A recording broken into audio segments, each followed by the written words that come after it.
Hello, welcome to Sideways. This week, we're looking at thinking you know more than you do, which is a mindset that reduces your capacity to grow intellectually and emotionally and annoys the people around you in the process. Martin has a story about confusing mushrooms with owls. A man doing an inadequate impression of a ghost lands himself in court, and we wonder what there was to do in ancient Rome, apart from sitting around philosophizing. Well, it might have been ancient Greece now, when I come to think of it. Anyway, expert mindset.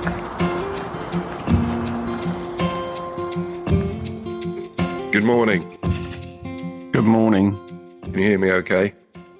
I can. There's a little bit of a lag in as much as I hear your voice and then your lips move shortly afterwards. I'll put my microphone over that then so you can't have that disconnect. I think it's improved now.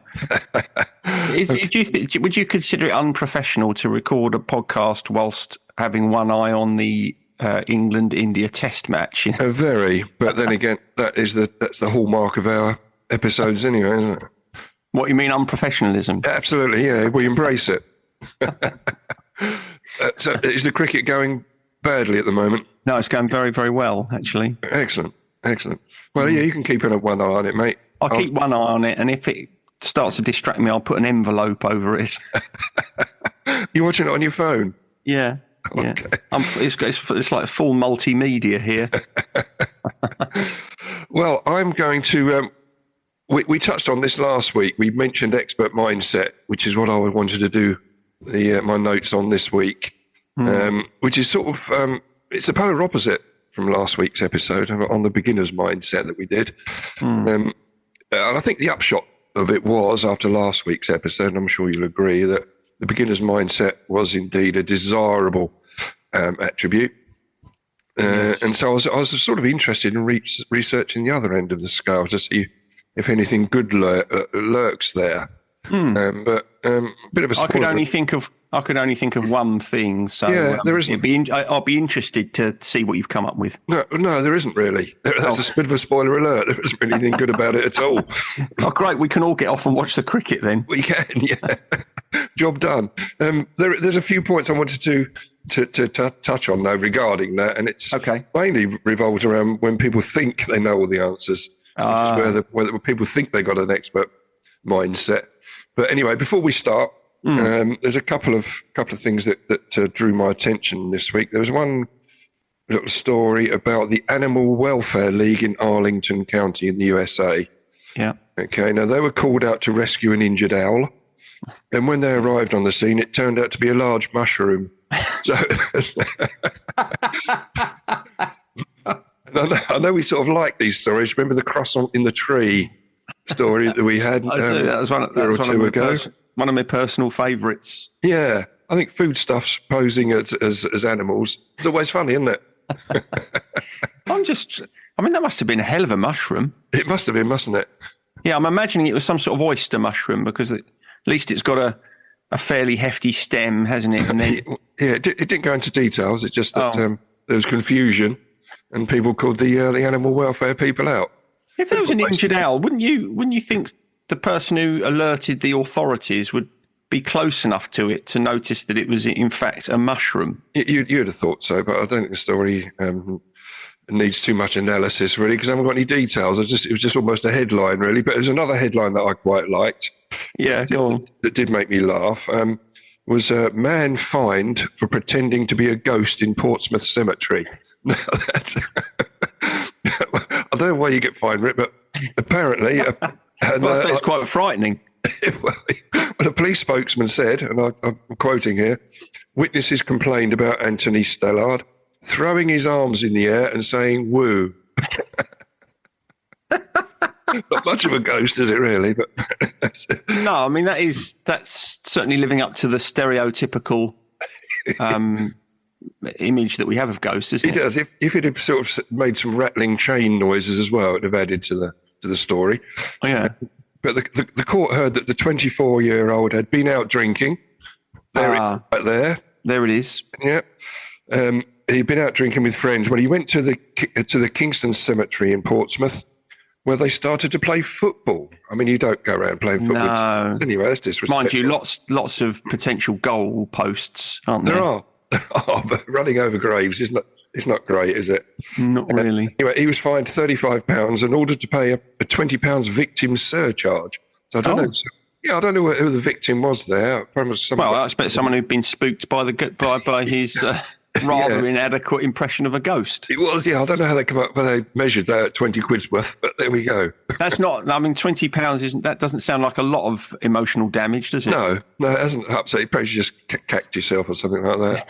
Ruined your pants, and that was it. New pants. Get some new pants out of your £20 voucher. How do you imagine you'd react if you were walking through a cemetery in the dark and someone raised their arms and said "woo"? I don't think I'd be walking through a cemetery in the dark anyway. But you've got to remember, this was in the light when they were playing football, so people could see he wasn't a ghost. It was in the light? Yeah, it was. Yeah, they were playing footy, so... Oh, my God. That's insane.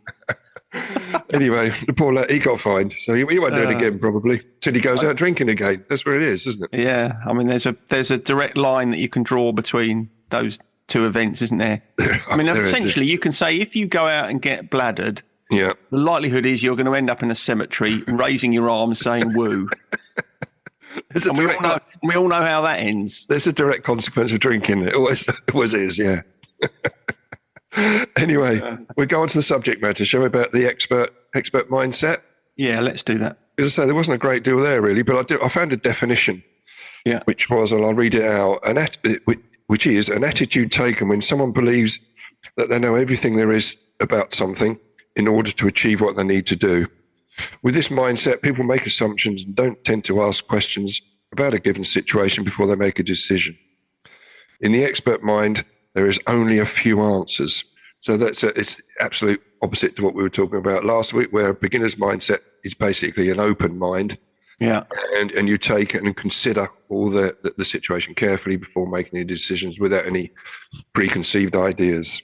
So actually your existence is quite narrow, isn't it, really? It is.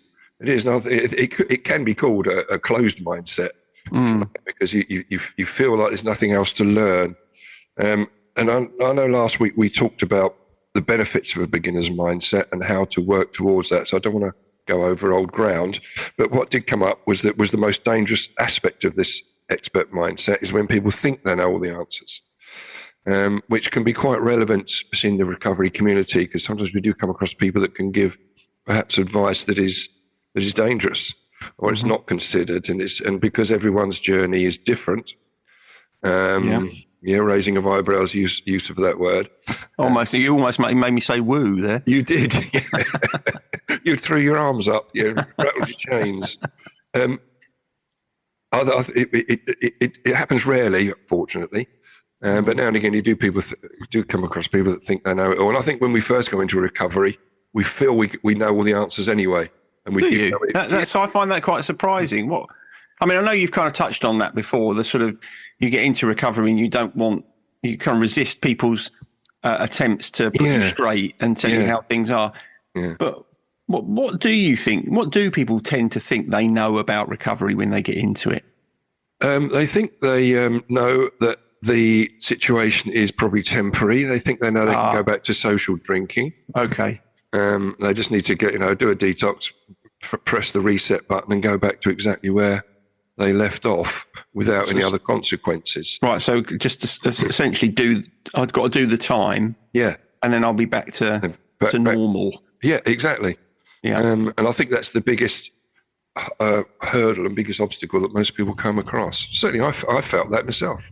I felt like I didn't need all the input. I just wanted to get off of the drink and that was all right. I can start again. So I think we all go into it. Most people will go into it thinking that this is something which I don't need all these. I don't need all these meetings and all this input. What's all that about? I don't need that. Surely I'm going to be okay. And you find out quite quickly that you don't know all the answers, and you become much more open. You go when you start to adopt a beginner's mindset is when your recovery starts to properly kick in. Yeah, there's not much humility in an expert mindset, is there? And that's the bottom line, isn't it? That's the reality of it. I think we've all come across people, certainly you and I back in the corporate world days, we come across them a lot, didn't we, really? People thought they knew it all and gave that impression. But you soon found out that people that did have an extensive knowledge in what you knew about, because they would deliver it quite humbly as well, I think. They quite often, I mean, not entirely, but they were quite often the quiet people. Yeah, absolutely. People who are quite reflective tend to be really worth listening to, didn't they? They do. Well, I looked up know-it-all. The traits that I came across, that the people that they feel superior and are dismissive of others' opinions, are unwilling to listen to others and love to tell others how to do their job. And know-it-all likes to hear themselves talk, which again falls into that category. You can probably reflect upon what I just said there and relate to that person in the Channel Tunnel. Yes, some of that is probably coming from quite a deep-seated insecurity. I think that's what that was the next point it came on to, really. I mean, it said that this behaviour may become so ingrained it becomes part of the know-it-all's personality. Yeah. And it can reflect a basic insecurity, but also sometimes people are anxious and shy, and will use that as a barrier or as a mask. Yeah, I mean, you have to feel a certain degree of comfort with yourself in order to be able to say, "I'm sorry, I don't know about that." Yeah. To resist the temptation to try and bullshit your way through something, and be, as I say, comfortable enough in your own existence to say, "No, I don't know anything about that," and to kind of be okay with it. Yeah, because that's. I think again, you meet people like that, don't you? That you can kind of tell that they're fudging it. And there's something underneath there that you can sometimes think to yourself, why don't you just say, "I don't really know"? It's okay. It is, but people find that embarrassing, don't they? Or think it is a question mark against their own validity. Yeah, that's it. I think they worry about how they will be judged if they admit that they don't know. Yeah. Absolutely right. And I was in the research, I was looking at how you sort of deal with these people, which, from my point of view, I just tend to ignore them. But they've given us a few tips about in the research how to deal with these people when you do find, when you come across them, and if it is difficult for you to deal with. Mm-hmm. Probably if it is a person in authority at work and you've got no chance of just avoiding them, you have to listen in. That's all right. You can talk about them behind their back then. You can, absolutely. And I'm sure other people do that as well. Actually, I was reading about something else entirely about talking behind people's back. And they will say, if you do that, then almost definitely other people are talking about you behind their backs behind your back. And they say the best way to counter that is to say something nice about someone behind their back. And that comes around eventually to you as well. Yeah, well, that's a classic example of the best way to feel good about something is to be good to other people. I agree with that. Anyway, these few little tips about how to deal with these annoyingly bad know-it-alls. And yes, some are okay, I think. But anyway, the first point was to give the person a little bit of attention in two ways. Either backtrack their comments with enthusiasm or acknowledge positive intent rather than wasting the time on their content. So I suppose you can just take an overview and think, well, they mean well. It's just the bad delivery. I don't know. I'm not sure about that one. That almost feels... I mean, imagine going back to an example that you cited earlier, sometimes people can say things or can give advice, particularly in peer support, for example, that's quite dangerous. If you did that, if you took that sort of approach with someone who was like that, you'd be kind of complicit with them, wouldn't you? I think you probably would, yeah. I know it's difficult. It is difficult. Sometimes you have to be careful about calling people out when they're doing that. But well, that's the point. I think that's what runs through these suggestions here. It's a delicate situation because the next point is asking clarify specifics. Generally, people that are in that situation when they know it, they'll use generalizations like everybody or always and that sort of thing. So I like that one. That's good. So when or significant, and they say, "Well, this is significant." They say, "Well, significant in what way?" So it is just sort of tying it down a little bit. So I think that's a good one, and actually feeds into that previous point that we made. If you're listening to someone saying something that you think is dangerous or destructive or unhelpful, I think quite a good strategy can be to say to them, tell us a little bit about why you think that. Yeah. Give us the background to that. What is it that's helped you form that opinion?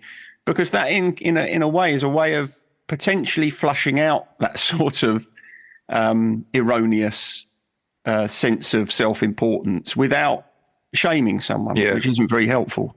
No, it isn't. And we do come on to that point because it's difficult to deal with these people without being confrontational. So it is a softly approach, really.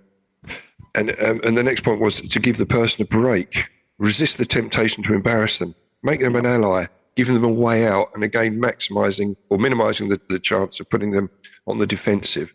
So again, that's cajoling, isn't it, of the information out of them without embarrassing them.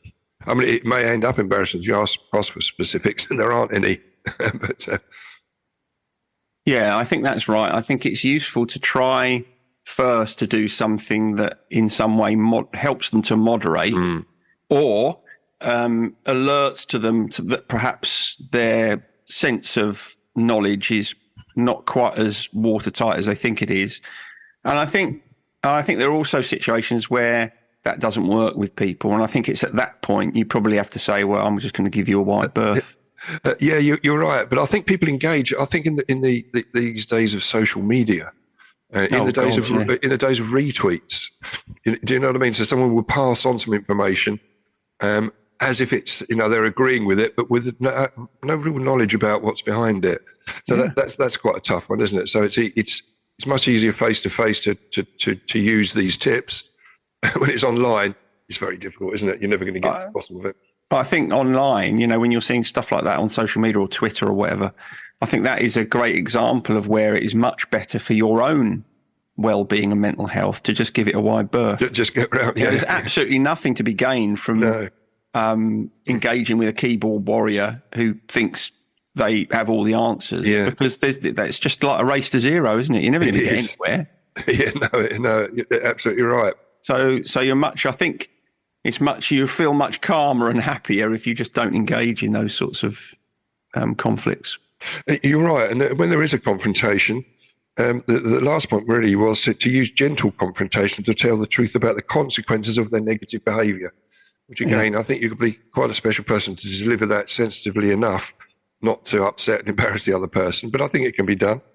Well, I think it goes back to what you were saying before, doesn't it? That if you treat someone gently and without shaming them, you're much more likely, if you've got the tenacity, you're much more likely to get to the point in your relationship with them where you can be a little bit more assertive, be a little bit more challenging.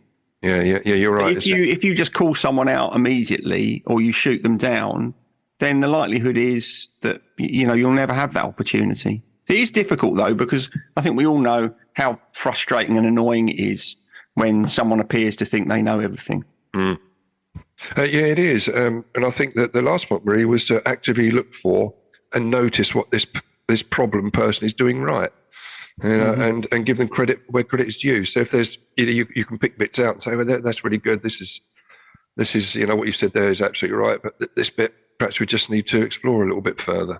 Yeah. But again, it can be, I think it's a soft confrontation is necessary. Yeah. To perhaps have a relationship with this person that perhaps you can't avoid, but to make it a bit more convivial and a bit more acceptable for both parties. Yeah, I think the other reason it's important to try and approach it softly is that with someone like that, if you don't approach it softly, all you do is entrench their position. Because when someone thinks they know everything, as I say, there's a reason for that. Probably it's coming from deep insecurity. So if you start trying to call them out, all they'll do is redouble their efforts to, try and show you that they're right. So there's not really much to be gained from that. No, you're absolutely right. They become defensive. The barriers that go up, and that relationship will never flourish. Correct. It will always stay behind those walls. There's just a couple of quotes I just wanted to go through to sort of to round up what I've been saying. Mm-hmm. There's an old African proverb. A proverb. Did that come across? I thought you said proverb. Proverb. I don't know what that is. Do you? I know all about proverbs. Don't confront me. Anyway, this proverb is: a wise man never knows all. Only fools know everything. Yeah. Well, I'm bang on board with that one. Yeah, I'm bang on board with that. But do you want to know what Stephen Hawking said about this? You're going to do the voice. I'm not going to do his voice. That would be both challenging and embarrassing for all parties, I think. Yeah. You can say it in his voice in your own mind if you like, once I tell you what it is. It would also be wildly inappropriate, wouldn't it? We wouldn't reduce ourselves to those sort of levels. No, we wouldn't. We wouldn't. But he said the greatest enemy of knowledge is not ignorance, it's the illusion of knowledge. So that's exactly what we're trying to portray here. Yeah, well, I mean, that really is about beginner's mindset, isn't it? It is, absolutely right. Sorry, go on. No, that's fine. Did you want to say something? I'm just going to tell you what the only situation I think it can be quite useful to adopt a more expert mindset. And that's when, when you have to do a talk or a presentation to people, and sometimes, and this often happens with people, they often think they feel very nervous about it, they get very anxious about it.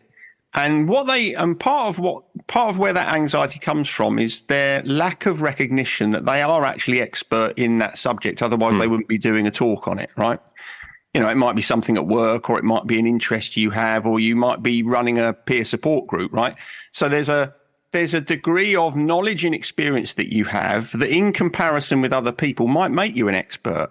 Yeah, quite. And those other people are going to benefit from that expertise, for want of another word. So I think there are some situations where you might feel as if you don't have anything to offer, where it might actually help you to consider, well, I actually have got some expertise in this area, and I should probably, there's nothing wrong with me trying to use it for good. You're absolutely right. And I think the analogy to be drawn is probably someone who has got an expert mindset. Someone like a doctor, for example. You go to the doctor and you expect him is the expert, and you expect him to have a sort of an expert mindset, but the good doctor will ask you your symptoms, he'll go through it, ask you lots of questions, rather than just, as we know, some people I've come across in the past, as you're walking in through the door, they're sort of writing out a prescription, and they just want to get you through and get rid of you quick. So that's a case where there is an expert, but he's looking at it with a beginner's mindset, and using that expertise to back up his conclusion. That's right. I think it is about combining expertise with humility. It is, and I think that's where we've got to on this. I think that's where we've done the beginner's mindset, we've done the expert mindset, but there's very little of good in the expert mindset, apart from one or two exceptions. Is there another episode in the mindset series? I haven't come across one this week, but I think anything can be a mindset, can't it? Can be, yeah. But I just wanted to tell you what Epictetus said, the ancient Greek philosopher. Oh yeah, I'd love to know that. Yeah, it's not that great actually, but I just like quoting him, because he's. It sounds like you're full of wisdom and knowledge when you quote ancient. Sounds Greek like you're an expert. You mean? You do, yeah. Yeah. It's impossible for a man to learn what he thinks he already knows. Oh, I quite like that. That's what he said. Yeah, it's all right, isn't it? I quite like that. Yeah. I think that'd get him in my starting 11. He would. Well, he's got a wise head on him. He was around he was born in 50 AD. Was he? So it's Blimey, he's getting on now then, isn't he? He is getting on now. So but he'd still bring something to the party, wouldn't he? It's impressive actually that he was born in 50 AD and his words are still being quoted on podcasts in 2024. He's a good lad, wasn't he? He's done well, hasn't he? He has done well for himself. I suppose that's what we'd all wish for ourselves, that we were still being talked about, 2,000 years later. Yeah. I wonder if anyone will bother to listen to this in 2,000 years' time. You never know. We might get put in a time capsule like they put in the Blue Peter Garden. I don't know if humanity will still be around in 2,000 years. We don't know. We get perilously close. Well, we certainly won't. So no, we won't. Not much point you and I worrying about that. No, there isn't really. And those that think they know it all have no way of finding out that they don't. Oh, who said that? No, there wasn't attributed to anyone, but I quite like it. That is quite good. They're all much of a muchness, those quotes, but they're all quite nice. They are quite nice, but I thought... Do you reckon there are people that just sort of sit and think up quotes all day? I don't know. I don't know if Epictetus did. I don't know if he... I don't suppose there's much else to do, was there? No, he was just philosophising, wasn't he? In 58... There wasn't telly. There was no telly, was there? He was just steaming around, avoiding the nasty... Well, the Romans and that were going around crucifying people and that. I don't know. Exactly. There weren't no pub, I shouldn't think. Good. Plenty of drugs going around, though, unfortunately, wasn't there? Even at that time. Were there quite a lot of drugs? There was people, still taking hallucinogen. They're finding natural ways to do it, weren't they? Oh, well, yeah, but I suppose you can forgive them for that because they were at the forefront of, pioneering. They're experimenting, weren't they? Yeah. They were. They were experimenting with the natural world, weren't they? But that's really it wound up for me this week. It wasn't a great deal in there. I thought it almost felt like I was stretching it out to create an episode, but that's all right. I've done that lots in the past. We don't always have to be heavy on content. No, we don't. No. the idea that we ever are is we're quite laughable. We haven't got an expert mindset in podcast producing, have we? No. Even after nearly 200 episodes. I know, yeah, we're just approaching beginner's mindset on it. But I think it's time now to go on to our gratitude lists. I'm pretty certain it's you first this week. I've got a couple of points to go on. Okay, great. So do you remember last week I was struggling a little bit, thinking, it was all right at the last moment I threw it. So this week I've had an abundance of gratitude. Have you? Well done. I have, yeah. The first one, thank you. The first one I want to put on, I'll just 2 points on to take here. The first one was at the having my TV repaired. I knew that was going to come up. So the TV repair man, I didn't really realise that there was such the opportunity still existed to get your electricals, especially with televisions. I think we live in a throwaway society. Something starts to go wrong, we just go and buy a new one, don't we? Exactly. And I've managed to find a chap round the corner from me, SJS TV Services. So I'm going to give a bit of a name check here. Nice. That'd be useful if you're living in Philadelphia. It is, but if you're in the Pendleton Heath area of Maidstone, he's your man. All right? Because he took the beginner's mindset because he asked me about it on the telephone, what was wrong, what I felt that the problem was. And he said, well, I could bring it round, I'll have a look, and I'll tell you what the outcome is. Then he applied his expert mindset. Yeah, he did. And I went round there. I took it round about midday to his house. He works from home. And by 5 o'clock, it was back in my house and I was watching the TV again, which was fantastic. Yeah, well, it's very good. I'm very pleased for you because when you told me your TV had broken on Sunday night, yeah, I don't know why, but it made me laugh. Well, thank you for your kind consideration. I think I was asking if you were watching the football and you said, no, the Muscat socket isn't working and something else you said. And I don't know, it was the way you said it. I thought that was quite funny. It was HDMI socket. I think SCARTs are a thing of the past. But are they? Yeah, I don't know. So. I've got a beginner's mindset when it comes to technology. So I was really grateful for him for able to do it so quickly. Yeah, well done. And having the parts available to do it. Magnificent. It was magnificent. The second thing I was very grateful for was to my mate Dickie. He got me a ticket to go and watch Maidstone United play away at Ipswich yesterday, and he gave me a lift up there and back as well, which was fantastic. And it was a historic day. It was a historic win for Maidstone United. Well, I'm glad you had a lovely day. Although I must admit, I was thinking about that, because I was watching it on the television, and I was thinking, if you'd been early in recovery, and you'd gone to that game, you wouldn't have imagined that Mason were going to win that. No. And it would have been quite difficult, I should think, wouldn't it? With all that sort of that jollity and the celebration, it would have been very easy early in recovery to get caught up in the moment and think, I'll just have a couple of beers. Absolutely. Wouldn't it? Yeah. Anything like that. I mean, it's best avoided in the early months or the early year, the first year of your recovery. Yeah, but my point is you wouldn't have expected what happened to have happened, which is why you have to be so vigilant. You do have to be vigilant. I suppose if it had gone really badly, you could be again drowning your sorrows. Absolutely right. Yeah. Yeah.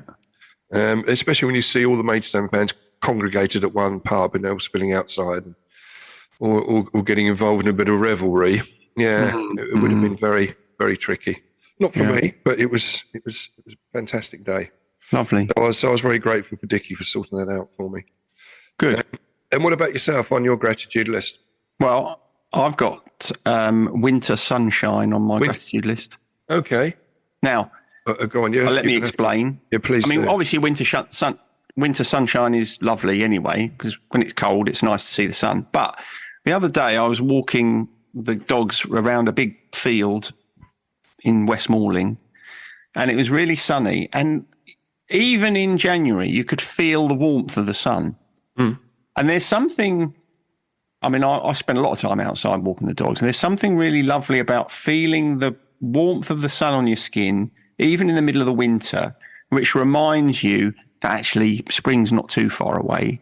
It won't be too long before, these dark mornings are past and the dark evenings. And I don't know, it really gives me a lift when I can feel another part of the year, even in the midst of winter. Yeah, no, I can understand that. That's almost poetic, mate. And Thanks very much. I'm going to bring it down a little bit because winter sun annoys me when I'm driving because it always blinds you because it's very low in the sky. Yeah. Well, that probably explains why you didn't have it on your gratitude list then.